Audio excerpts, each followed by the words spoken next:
Ladies and gentlemen, look what time it is. Look what day it is. It's a Tuesday on a Tuesday. 3, 2, 1 ignition. I've been watching the chat just go bonkers over here. Again, you guys, for a moment there, I honestly thought maybe I had made a mistake. But no, you guys all kind of subscribe to the concept of if you're not early, you're late.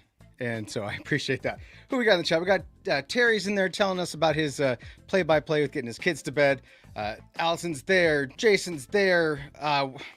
Kevin, we got people all over the world. I love it. Love it. Love you guys. Anyway, it is Tuesday. My name is Rich Teslo, and this is the Two Guys Tech HomeLab Hour, episode 13. Let me better check my notes, make sure that's the case. I did write that down earlier. Yes, it is the 13th. Housekeeping, as we always do. This is a hanging out, talking about home lab, computers, tech stuff, all that kind of good stuff. It goes along with, what we do here on YouTube.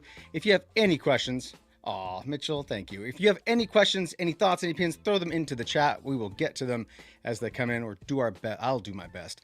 I am once again solo this week. Brandon is still traveling, so if it's bad, it's all my fault. Yeah, it's Wednesday over, and as Allison just says in the chat there, it is Wednesday, my dudes. I'm a big fan of those. I drop those memes at work all the time, and people think that I'm crazy because, lucky number 13. Thanks, Levix. Anyway, some interesting things to talk about today. A little bit light, but it's been crazy busy. Let's get right to it. Finally, last thing. A lot of the people I'm seeing here in the chat are our people, same people who are in our Discord, and I always say it, get on our Discord. It's totally free. You can hang out after the show. We do a bit of just hang out and just talk over each other. Do the best we can, but it's a lot of fun. And the Discord is full of people just like me, just like you, just like everyone in this chat who loves servers, loves home labs, loves talking about that, showing off their stuff, asking questions, whether you are a Broadcom VMware user, in that case, pour one out for you, or Proxmox, XCPG, all are welcome. All right, that's the place to come. So, Discord is awesome. Thank you. All right, I like to start these with a personal story, and I don't have any anecdotal tidbit. No wronging me at the Best Buys, but I did get something I want to show you guys. I'm super excited about. It came. I ordered it a long time ago. It is this right here. What is this? This, friends, and I will show you This is a terminal, spelled TRMNL, terminal, and it is basically just a little e-ink display. Maybe I should show it to you first. So let's take a look at it here. Hey, the camera's going to focus on the camera. So this right now is it's a 7.5 inch e-ink display. It's got a little wall mount, little thingy in the back here to mount against the wall. It's got a battery in it. I paid for the upgraded battery, and basically they claim it'll be free forever. We'll see about that. And you can add or create plugins to get things out. Right now it's showing the Two Guys Tech stuff on there because I threw it up there. But I have it getting my weather station information, that kind of stuff. And go back to showing you this on the screen. So I just wanted to show you this because I think this is neat. Their whole shtick, if you will, is to be like a distraction-free, minimize the beeping and the chiming of the cell phones and things like that. And just get a read-only, e-ink display. So this is their website, and even though it says sold out, they are churning these things out left and right. So useterminal.com, but they comes in black. I chose white. I'm kind of regretting the white if I'm not lying here. The black looks a little classier, and it's just this everybody. I know everybody wants to have a display on their wall that's a little kiosk that you can see all your, the whatever's on it, right? So, and what did Allison say here? My personal position is that any company that uses a weird spelling will pronounce anyway except the way. That's fair. Okay, well then, Allison, by all means, how would you what would you call it? Terminal, whatever. It's anyway. I did want to show you. So they built this whole thing. There's a bunch of plugins and stuff you can make your own. You can run your own home server and pull stuff locally. I did want to show you just kind of the back end, but this is my terminal back end here that I want to just kind of show you. So it claims to save me 3 hours. I'm not sure about that. I think I've spent at least 3 hours screwing with it. So this is a lie. The cake is a lie here. And let's show you what you create these playlists. Oh, cool. I think we log in again. Cool. Um, so I've got a few things on here. I created this mashup, which is a combination of a few things. These, like this is a plugin they already have. You saw that it even says that that's what's displayed now here. And you know, there's like you can build these really cool, like you can customize it so you can make your, let's say you want a dashboard of like 4 quadrants or whatever you call this, 3, 2, whatever. You can do all that stuff and you can make them so it's you didn't Terry, that's what this is all. This is as close as you're ever gonna get to an OnlyFans here. So it could be, yeah. So that's a good point. I think that there's a possibility because you can just target this thing. You can have it pull from any JSON source and display information. So you know, I think that it's you could do a lot with this. I'm not sure what I'm gonna do with it yet, because I just think it's kind of neat, right? That's my problem, is that I like it. Let's go back to the thing here. So there's a little bit of a few gotchas. So the thing is still $140, which is a lot of money to pay for an e-ink display. I agree. It comes in black, white, or clear. Someone tell me why clear is another, you know, $15 more. That's what I want to know. If you choose to buy this thing, then there's a bunch of upsells on it too. Like there's a microfiber cloth and an anti-glare. I don't think I mean, it's already an e-ink display, so it's got a little bit of glare in it, but not too bad. I did the battery upgrade so it will last longer, so 4 to 6 months. You can get access to the developer edition, which I did. It's not a subscription thing. I didn't buy a charger because it's just USB-C. Anyway, oh, and it just changed, and now it's showing the weather off my weather station. How nice. Anyway, a long time ago, you know, John, 2X Tech John built me a little e-ink display that just displayed the subscribers to the channel. I always thought that was super cool. So it's neat. I recommend you guys go look at this. Still waiting for Allison to tell me what he wants to call it, but whether it's use terminal. Yes, yeah, that's a good point, Jason. Jason's got a great point here, and that is, it's cool, but for that price, you could buy 2 Jet KVMs. That is 100% true. And with that, friends, my entire point is mute. Thank you, Jason. I'll see myself out. No, I'm kidding. Yeah, look who's in the audience. Good John in the audience too. At any rate, I dig e-ink just because of the same reason. Like, it's super. E-ink is just, you send the power to it, it makes the display, and then it turns off and it stays persistent. And I think that's awesome. So I don't know. I didn't need it. I think it's cool. That's just it. Anyway, with that, that's the only interesting that's gone on. I have been busy. Hey, look at that. Maybe right. Where's the damn private cloud director video? I imagine is what some of you are screaming. And the damn private cloud director video is almost done. I apologize that the video is not done. However, the video is going to be super long, and that's the downside. Is that, you know, I kind of went through with the whole. I'll give you a little behind the scenes. So the private cloud director video, and if you don't know what I'm talking about, let me get it up on the screen here so you can actually see it, because they've got it running. Let me log in. If I can learn how to type, I would be very good at my job. Cool. I'll share my screen so you guys can see. So this is private cloud director. Let's use the, there we go. I think I showed you guys this last week, but we'll just take a look at it again. I know you guys do. I know you appreciate the efforts. I'm just giving you a hard time. I'm giving myself a hard time. I would love to be able to knock out one a week, but it's just, I can get a video down one a week. Anyway, so private cloud director, it is essentially your own completely fully enabled private cloud that you can run yourself. And, you know, when I started this process for PCD, and learning it, I had the entirely wrong understanding of what private cloud director was. I don't say this in the video, so I'm just going to tell you guys here, because we're all amongst friends here, that you know, my background is typically always been with what I call data center virtualization, DCV. That's what VMware used to call it. You guys remember that, right? And you know, data center virtualization is more about, like, you have a virtual infrastructure. It is clustered, it's fault tolerant, it's redundant, it's all of those things. And then you use that to build the bespoke VMs that you want, right? So if someone in your app dev department comes up and says, I need X amount of servers and they all need to be, X, here's my requirements. I need you to make it just like this.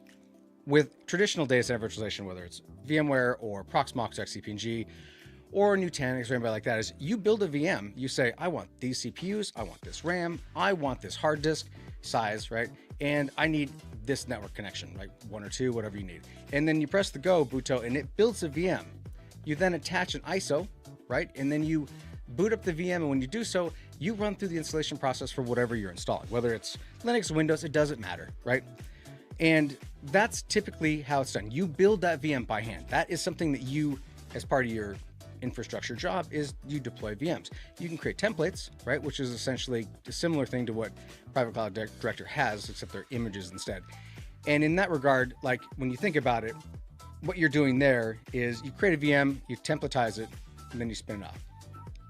And yes, as Levix just said in the chat, boom, the cloud stuff is so dramatically different. And it took actually building this out and really learning it to really fully understand and kind of thinking, damn, why do I build VMs by hand? Like, why is this the thing I do? Why don't I just deploy things? So I'll go through that a little bit in the video and spin up a few of the cloud images and whatnot so you can kind of see that process happen. And so I also walk through this entire user experience, kind of just describe it all in detail. But the thing you have to remember, and for any of you who have used cloud services like AWS or Azure or GCP, you log in, you say, I want a virtual machine. They say, here's your t-shirt size. Do you want it small, medium, or large, or whatever they are? And each one of those options gives you a specific amount of virtual CPUs, RAM, and disk, right? And then you hit go, and you get that. You don't get to define, oh, I want 2 vCPUs and 120 gigs of RAM, right? You don't get to do that. You only get to choose from the options that they provide you. And AWS downtime as a service. There you go. Yes, this was a conversation going on inside of their Discord earlier. So shout out to the Discord again. Eh? Anyway, so along with that, like you have your t-shirt sizes and then you provide the images, and the images are either something that you've made and you've created that are deployed, kind of like a template, right? If we're trying to use like the vernacular from traditional data center virtualization, or it is something like like a cloud image, like a Ubuntu AMD 64 cloud image, or insert Linux distribution you want there. Those are actually completely installed hard disk images, if you will. Right? They're very basic, bare bone, and you select that and you say go, and it just deploys it. So you as a customer, out the tail end of that, have your virtual machine. There it is, boom, it's done. So that was a learning experience. I've learned those things, and there's so much to love about this, and it's built on top of OpenStack, which is incredibly hard to do. I guess that's the fundamentals. What everyone says is that using OpenStack is a nightmare. And if you don't need to use it for your day job, don't. That's the thing.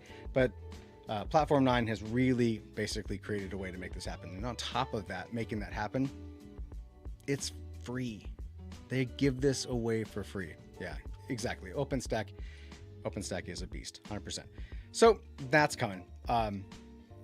And I'll just leave you one last thing on this, because it's something that we're gonna, I should hope maybe depending on how long I hang out in the chat tonight, maybe I'll get it done tonight. Probably not. Probably more likely on Thursday I'll be out the door. So look for that. But it does make me want to run my own private cloud, just right out of my garage, just downstairs. Just open the garage door, at least when it's cool outside. But anyway, that's coming. And I go through all these things and talk about images and flavors, and like, look, there's Rich's favorite size, which is got lots of CPUs. This is just an experiment. Anyway, that is that.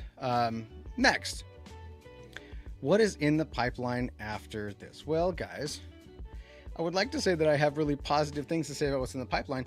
My next video, may I rant a little bit? I'm sorry. I'm going to rant anyway. That was when I asked, it's more of a rhetorical, like, I'm gonna rant anyway. I had this really powerful, awesome MikroTik switch coming. That was going to be the next thing to talk about, and really dive deep into using their layer 3 inter VLAN routing, something that's got some real power. And so that was shipped out to me 2 weeks ago now, something like that. Got a letter from DHL that said, hey, I need you to give us your tariff information. And I was like, oh no, okay. So I did, sent them my tariff information. There's a form I got from the United States Internal Revenue Service that says I am who I am, and sent it to them. And then it just went radio silent. And I'd seen that basically what I understand is that DHL, who, most of outside of the United States, not from China to the US, but mostly Europe to the US. I think our European friends on the stream here. Yeah, I know you DHL, but I mean, it's used a lot in Europe, right? And these guys use it. And I had read that DHL had made an official announcement that they just don't know how to deal with these tariffs, to the point where they are suspending all non-business deliveries into the United States that have tariffs, that are affected by tariffs, and that businesses got some major delays. All right, see you later. Thank you for joining us, Dave, or Game Over Dave. We'll see you in the Discord. Anyway, so that's coming. It'll be here eventually. It can't stay in limbo forever, can it? But so what I'm going to do next video, I had worked with Brandon a while back, and the idea was I did the Veeam for Proxmox video, right? Which I thought was great because it allowed me to see what Veeam was doing when it comes to Proxmox, since Veeam is used by a lot of enterprises. And it's one of those things that if you can use your backup software that your company uses for VMware or somebody like that, it makes migrating to Proxmox a lot easier, because most people's, the long tent in the pole, long pole in the tent, that's what I was looking for, is typically your backup software when it comes to migrating. So, all right. I'm glad to have you, Shadow Technologies. Anyway, so his challenge to me was try out the Veeam stuff on Proxmox, because I know Veeam, and then try PBS, Proxmox Backup Server, and then make a video about that as someone who's comes from the enterprise side. See how you think it compares, and then compare the two. So that's what I'm gonna do. I'm gonna refocus, retarget, target acquired, and knock that out. So that will be kind of the next plan here, is to do PBS. So if you guys have any opinions about Proxmox Backup Server, this is your opportunity. Well, you can get in the Discord too, but this is your opportunity to tell me right now. Do it, don't do it. Give me your opinions. I want to hear them. So throw those in the the chat here. Now, with all that out of the way, there's been a ton of noise, ton of talk about Synology, right? PBS is great. I got one positive. Okay, Levix is running PBS. Okay. Do it, of course. Yeah, Terry. All right, we got like all these people spoiling. I mean, we'll give it a go. Is business okay? Words are hard.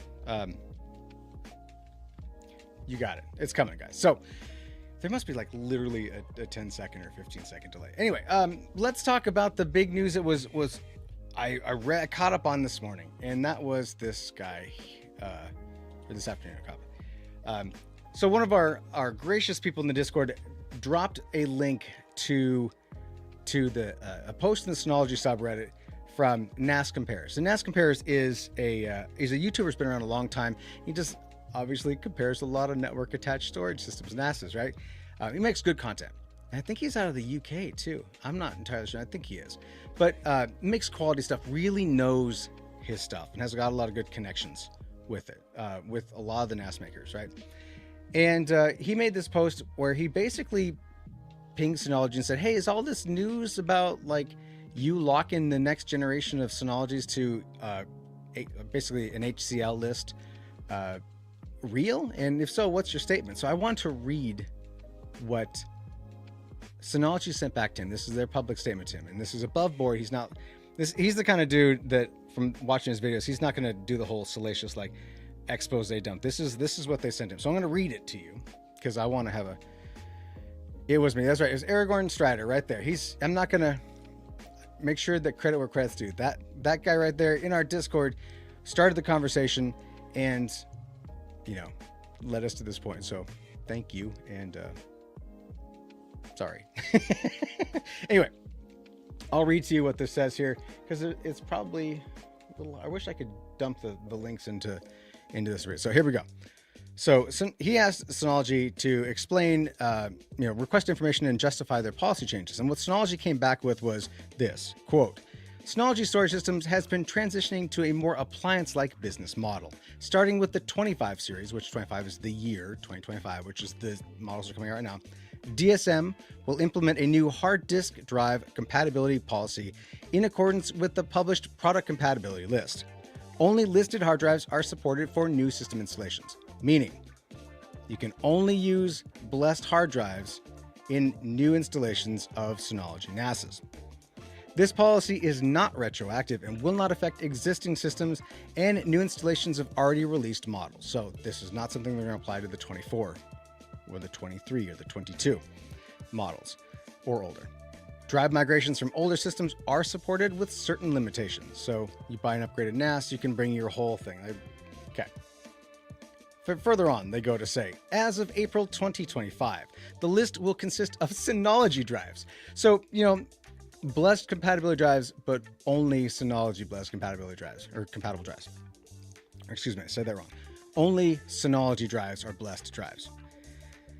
Okay, back to this. Synology intends to consistently update the product compatibility list and will introduce a revamped third-party drive validation program. Reasons for the new Synology HCL policy. Hope you guys are enjoying this narration I'm doing. I hope it'll soothe you to sleep. Each component in a Synology storage solution is carefully engineered and tested to maintain data security and reliability. Based on customer support statistics over the past few years, the use of validated drives results in nearly 40% fewer storage-related issues and faster issue diagnostics and resolution. Each validated drive on the compatibility list undergoes over 7,000 hours of comprehensive compatibility testing across platforms to ensure operational reliability. Technical support data shows that the validated drives result in 40% lower chance of encountering critical disk issues. For models that have adopted the new drive compatibility policy, severe storage anomalies have decreased by up to 88% compared to previous models. All right. So I want to pause there. Actually, I want to pause something else I said earlier on. There's something that they said above that I wanted to trigger on. This whole thing about like Synology has been transitioning to more of an appliance-like business model. Correct me if you think I'm wrong here, but wouldn't you say that NASs in general are essentially appliances anyway? So transitioning from one doesn't make a whole lot of sense. They've always, you buy one of those things, you stuff drives in it, it's an appliance. What makes it an appliance is the fact that it's turnkey. You shove the drives in there, press on, and you run it. That's what an appliance is. So for them to say this is a justification is that they're moving to that. I think that that's going to really edge them out of enterprise. That's a side note, because I wouldn't buy it for that. Not that, we can have a conversation about whether Synology Gear is enterprise at all, right? Okay, so back to this, because I wanted to continue on with my narration for the joy of the audience. By adhering to the product compatibility list, we can significantly reduce the variances introduced by unannounced manufacturing changes, firmware modifications, and other variations that are difficult for end users and Synology to identify, much less track. Over the past few years, Synology has steadily expanded its storage drive ecosystem, collaborating with manufacturing partners to ensure a stable and consistent lineup of drives with varying capacities, and competitive price points. Synology intends to expand its offerings and is committed to maintaining long-term availability, which is not available with off-shelf options. We understand that this may be a significant change for some of our customers, or all of them, every single one, but no, just some. Okay. Oh, sorry. Where's that? I missed it. I lost my spot. Available for off-shelf. We understand this may be a significant change for some of our customers and are working on ways to ease the transition. Synology is already collaborating with our partners to develop a more seamless purchasing experience while maintaining the initial sizing and post-install upgrade flexibility that DSM platforms are renowned for. quoted senior Synology representative on the record. So I read it to you. So, I will say, one, that this is not a surprise. In 2022, holy cow, it's a long time ago, I bought a DS, whatever. I bought a replacement to use as a storage backend to replace an old 15 at 2015. And it had and I made a video about it. Now that I think about it, I actually had a video that I did about it where I was complaining, because that's what you do. That's what YouTube is a platform for doing, is complaining about the fact that when I put my drives into it, which were Seagate Iron Wolf Pro drives, when I put those into there, it said these are unverified, they're unreliable. They would always throw up a red box saying that this is not stable, and they were fine. And it worked fine, and we never had a problem. And it's still running to this day. It's my Veeam backup for Proxmox still. So it's working, right? Since you can't use Synology that enterprise backup for business because they didn't bother to support anybody but VMware and Hyper-V. That's the side note. So this really is just a continuation of the shenanigans and the BS that they were kind of working towards way back when they initially started to offer their own drive things. And so this is, I am seeing things as they are now, seeing that this is a hard mandate for new gear. It's kind of the point where, like, Synology does such a good job with their user experience. Synology does a good job of being very turnkey, like compared to compared to most of the NAS, third-party NASs that are out there, Synology has the best, most polished user experience. It's the kind of NAS that you give to your parents, right? You tell your buddy at work, your coworker at work who doesn't have a whole lot of deep knowledge and just wants to save his pictures, to go buy a Synology NAS because it's going to work and it's going to be easy and you're not going to have to babysit and do tech support for them, right? I mean, that's the answer.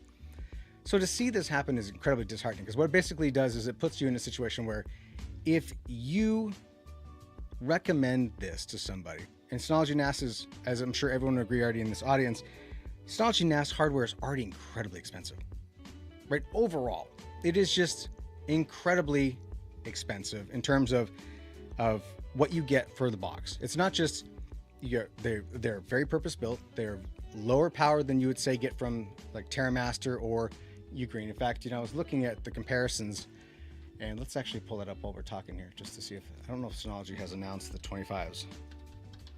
Synology.com. Come on. All right. Let's see if they've got their, we call this essential. Is it essential?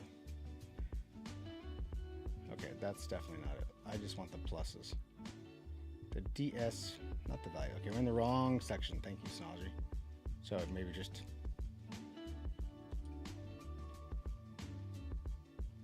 DS Plus series. There we go. And I have a 24, 22 Plus. This is what I have. And this is the one that I first was mentioned. I made a video about it. And I was, because I came from like a 1522 or a 2415, excuse me. Anyway, back to this. Let's go see. Do they have the 25s listed yet? Because clearly the 25s are coming.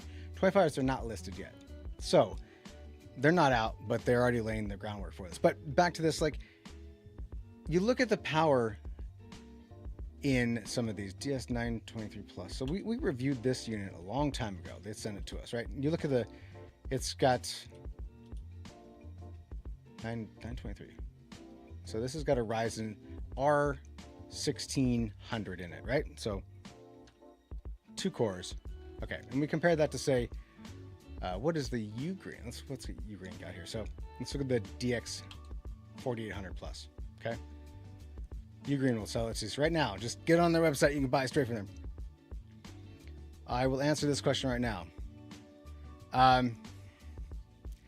No, I will not. Oh, just for dramatic intents and purposes. No, I didn't want to. I wanted to put my face up there. Come on. Why is that being like that? There we go. No, I will never go back to VMware ESXi. It breaks my heart to say that, because it is a huge part of my history and my background and professional life. But fool me once, shame on you. Fool me twice, fool me can't get fooled again. If you watch the video I made. Anyway, good old George W. Bush. Anyway, no, the thing with the way that Broadcom is running VMware there's no reason to go back to ESXi for people like me, because if I'm being honest with you, there's no upward mobility other than to using it because it was a good hypervisor, one of the best, frankly, in my opinion. It doesn't have the longevity and the reliability, and it's not something you're going to walk into a corporation and see. So if part of your home lab, part of the reason why you do the things that you do with virtualization at home is to help you be better at being a engineer, right? Somebody who can have the mobility to move between companies and other places, because virtualization, even though the cloud is gobbling up a lot of stuff, there's still lots of virtualization everywhere, and they still need people.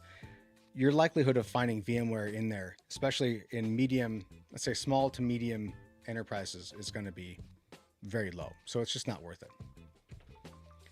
Oh, shout out Technologies, you missed out. Sean, welcome. I was just talking about shout out Technologies. I want to start my own, I'm starting my own private cloud host out of my garage. So you can get your VPS for a cheap price. No, the video's coming out. I'll have the video out probably before the end of this week. And so I'm looking forward to that because it's cool. There's some downsides when it comes to Private Cloud Director. Mostly to really run it, you need to have hardware. This isn't something that you're going to run on a potato, right? That's, I think, the key point. But what did Aragorn say up here? Okay, back to the Synology thing. Thank you. I still postulate that with Synology, you're paying for the software, which is the broader, which is the broadest user-friendly set out there. And I agree with you. Yeah, that's the, popping back to our conversation. Thank you. Synology's value has always been DSM. DSM is super valuable. That's why people created like hack. I remember there was a period of time when people were trying to find ways to hack Synology's disk station manager into third-party hardware because it works so well and it was so nice, right? I think all that's pretty much dead these days. So I'm by no means am recommending you go out and try to find out how you can hack DSM on something, because if you care about your data, you don't do that. If you like to tinker and you want to experiment with it, what if you could, that's one thing. But if you care about your data, don't do that. Don't do that. Don't run on hack stuff. You're just going to have a bad time eventually. All that stuff comes back and gets you. Especially the same with the Hackintosh era. It's like, oh, I can run a Mac OS on my machine, and then Apple changed something, and then your OS never worked again. So I did want to do a comparison here, because when we're starting to talk about like the comparison of this Ryzen R1600, and you look at the Ugreen here. What is the Ugreen? I wanted to look at its specs. And this guy is in the Plus here is running a 5-core 6-thread, and they just and this is cheaper than the Synology would be without drives. And so to add that additional cost of the drives to it just feels like such a shameless money grab. Oh, I reviewed this NAS and still running on it today for a few things, and they've really fixed the GUI. They had some really rough stuff in the beginning that they've cleared up. Yeah, and so Shout Technologies, you actually touch on a very good point. Well, what he's talking about here, and I'll pull it up so we can see it here. What's the backup? I can't spell, guys. No. Synology's active backup for Microsoft 365. Which it not just does Microsoft 365, it also does Google too. So you can back up your Google stuff as well. Yeah, they have such a great software package, and I feel like they're trying to leverage that to squeeze more out of people by mandating the drives. The tough part is, and I could, respectfully, I'll throw this question out to you guys to see what you think, but we get sent hardware from Synology from time to time, right? And this kind of thing makes me wonder, is it a minefield to get involved and do any reviews of Synology gear if Synology is intentionally making their products even more expensive than they necessarily need to be and affecting people? I mean, I've got a box of hard drives over there they're just Seagate 8 terabyte Iron Wolf Pro drives that I use in every NAS review, right? They're known good, they're not beat up, they're perfect. I just toss them in, do my reviews, everything's the same.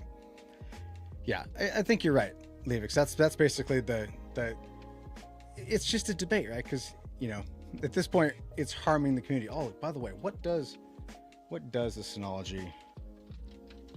Let's go to the Amazons and let's see what their prices are going for. 4 TB. That's about the same price as you'd expect. Well, comparatively, let's see. Let's see if we can get an 8 TB since we just saw 8 TB, please.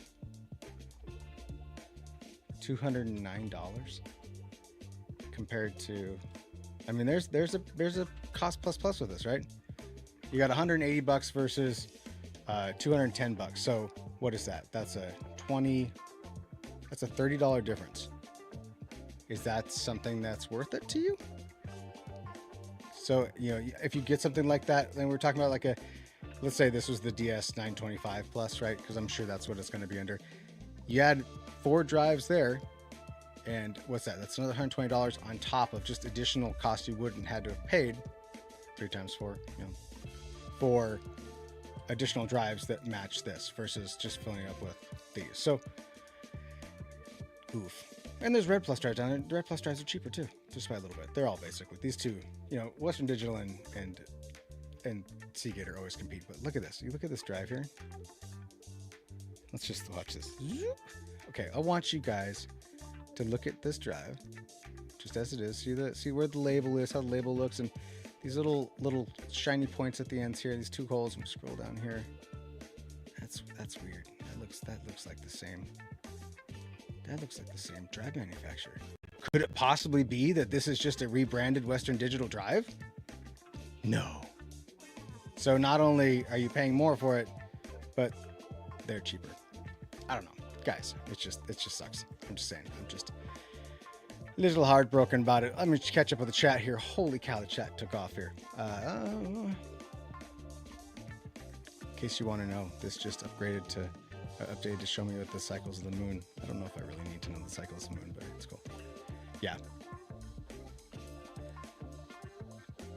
So Allison, you got it. I mean, this is I think the big point. So who is, in this case, who's Synology's primary audience then? Who do you think that they sell more gear to? People, individuals, you know, private people, or do you think they're selling more to businesses? Because if you're going to mandate the drives you put in something, well, I guess I'm trying to pull my head out of thinking about this from a consumer side, because I think that's why I'm all bent out of shape mostly, is because of the consumer aspect of it. I see this and I go, you're harming the consumer. You're harming the people who I think should be using your products, who I think you're targeting as your target demographic for your products, right? But you mentioned the business side of things, and like even, you know, oh my God, it's just blown up here. SMB purchase mostly. Sure. I mean, I've used them, but if you go and buy yourself a storage array from Dell, from HPE, from anywhere else, you're going to get their drives, and their drives may even have firmwares on them, just like these guys do, right? I'm pointing at something that doesn't exist anymore. But like, so you could make the connection that this is just the way the business works, and I would respect that. But I think that if you're going to do that, then you should mandate it on, say, your bigger gear. Like if you're going to do that, why not say all the rack-mounted high-end NASs, not the standalones. I feel like the standalone. Am I wrong to think that the standalones are essentially? I feel like that they are targeted at like maybe Soho, small office, home office, or maybe small business, but mostly home people. Because if you're gonna have a rack, you're gonna do it, right? And Allison said, Synology doesn't want to handle the complaints about I bought SMR drives and now the array rebuild takes 3 weeks. I get it. I'm actually kind of surprised, but I get it. Johnny, welcome. I get it, but hold on a second. All the other NAS manufacturers got to have the same problems, right? So really, if you're thinking about like Synology stepping out and saying, okay, you know what, 40% of the cost of, or the type of calls we get for support are people who put in potato drives, and the potato drives don't work great, and so they're complaining about it. But I mean, you could easily just tell them don't use potato drives, right? You could say, look, actually, I got the answer. It's so easy.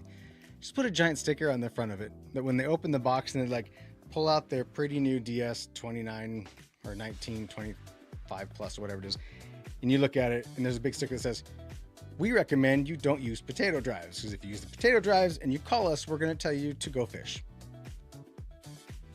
Okay. There we go. What'd you say here? Yeah.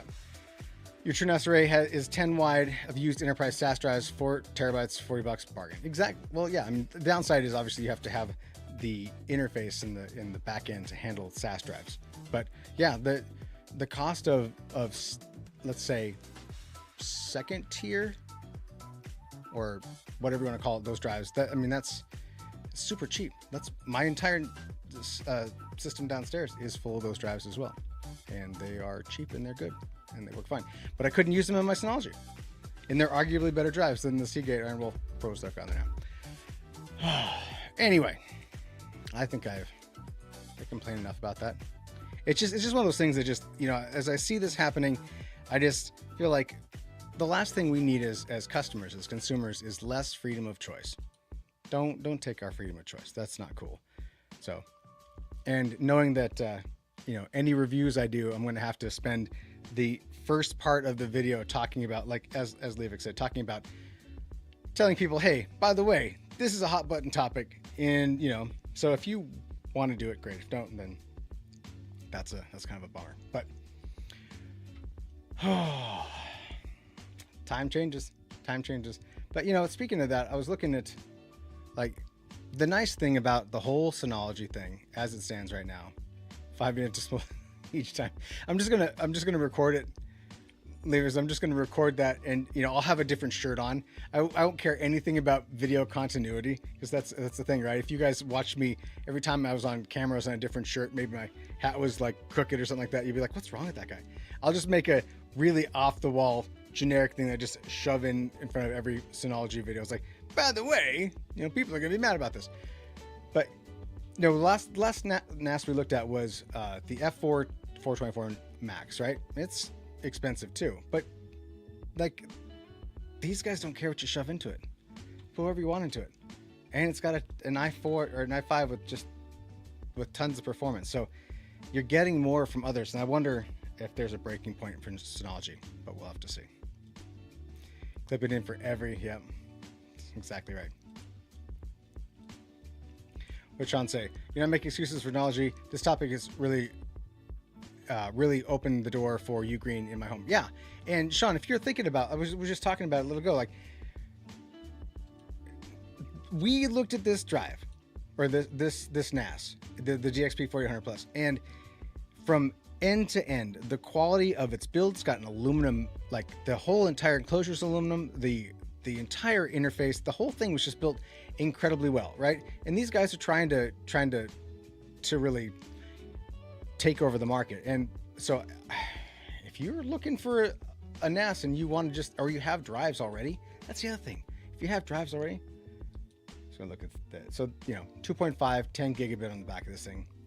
You know, I think that they're just using MD arrays in this though on, if I remember correctly, just BetterFS or whatever, right? So there's no real RAID in these. It's all software RAID, but even the Synology is that way. Whether it's BetterFS or if it's ext4, whatever, it's still basically a software array. But like these drives these can't argue with the performance. 8 gigs out of the box. What did that Synology that we were previously looking at have? Yeah, I think it had 4 gigs. It's got ECC though. That's an interesting thing. But anyway, so. Yeah, like we're talking about like these sort of things. This is the time to start looking into it.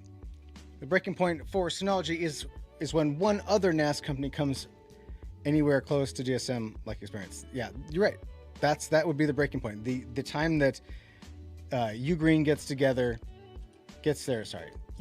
their user experience, and actually, honestly, the Ugreen experience is really caught up. I wish I had it. I could show you at the moment, like right now, what it looks like.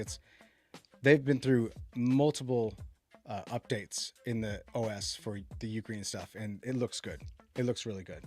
And yeah, we looked at the F4 424 Max, and they just released their, at the time, they just had released. If I go back here, so they're what do they call it? Their TOS, their terms of service 6, which the thing I liked about what they did with what TerraMaster did with TOS 6 is they stopped trying to pretend that they wanted to be Synology. And I think that's kind of the same thing with Ugreen too, is that all of these early disk or NAS makers were really trying to copy DSM, because DSM brings that whole desktop user experience, right?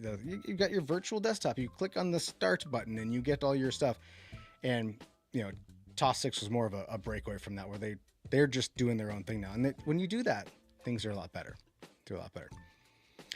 Would you say, Sharp Technologies, your Supermicro Unraid server is using 14 1 terabyte refurb WD Enterprise data center drives, 530, 550s. And so it's unraid. So what is it, actually a software raid on it? Like, what do you do for redundancy, or is it just a big JBOD? That's a big question. I have not been able to really, it's Butterfest here. Yeah, and I think Allison just said it here too. It's like, Synology is just Linux RAID with another file system on top. Yeah, I think it's just an MD array. I think that's exactly what it is. It's just MD. Oh, why? Oh my God, that's awesome. 14 terabyte. Rich, there are 14 1 terabyte drives. How much storage do you think it has? My mouth is hard. Good times, what can I say? And you're using XFS. Interesting. Oh, is that what Unraid uses, is XFS, or can you do? I'm surprised it uses XFS and not say ZFS or Butterfest or whatever, Butterface. Anyway, so that's kind of the lion's share of this, the feelings that I had, because the great Tom Lawrence made a video recently too, and I watched that, and I honestly only kind of partially watched it. I was only kind of like paying attention, maybe mostly because I didn't want to think that Synology would be really that money grabby. I don't know. But this is capitalism, friends. We're all here. I participate in capitalism. We're all participating in it. That's just the way it works. I should stop being such a baby about it. But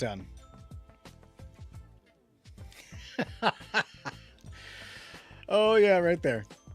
You know what? If I use Synology as much as I used VMware, I can see that. That's hilarious, by the way.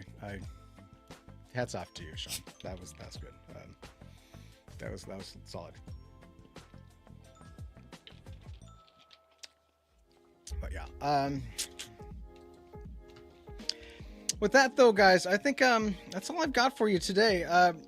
If there's any other questions, throw them in the chat. We'll hang out for a little bit more here, but this would be the time when I would say, get on our Discord, hang out with us. We're good people. Oh, interesting. That's good to know, Levix. That's, you're talking about the VM ones, yeah. The VMware Life After stuff was quite an experience. I had some really, someday over a beer, guys, I will tell you all about all of the weird people that exist on the internet. But all right, guys, let's call it. As I always say, join our Discord, hang out with us. We'll be in the after show chat here for a little while. We'll all be hanging out, talking over each other. It's a beautiful day outside here in Oregon. The sun is still up, and that's such a weird thing. You guys can't see it, but there's a window just right over here. And earlier, I was like trying not to look at it because it's just so bright. So I'm happy that the warm summer days are starting. It's not summer by any means, but the warmer days are on the rise. Go check out our swag shop and check out our stuff. And we'll do this next week. You guys cool with that? All right. Take care. We'll see you again soon. I gotta find this end stream button now. See you guys.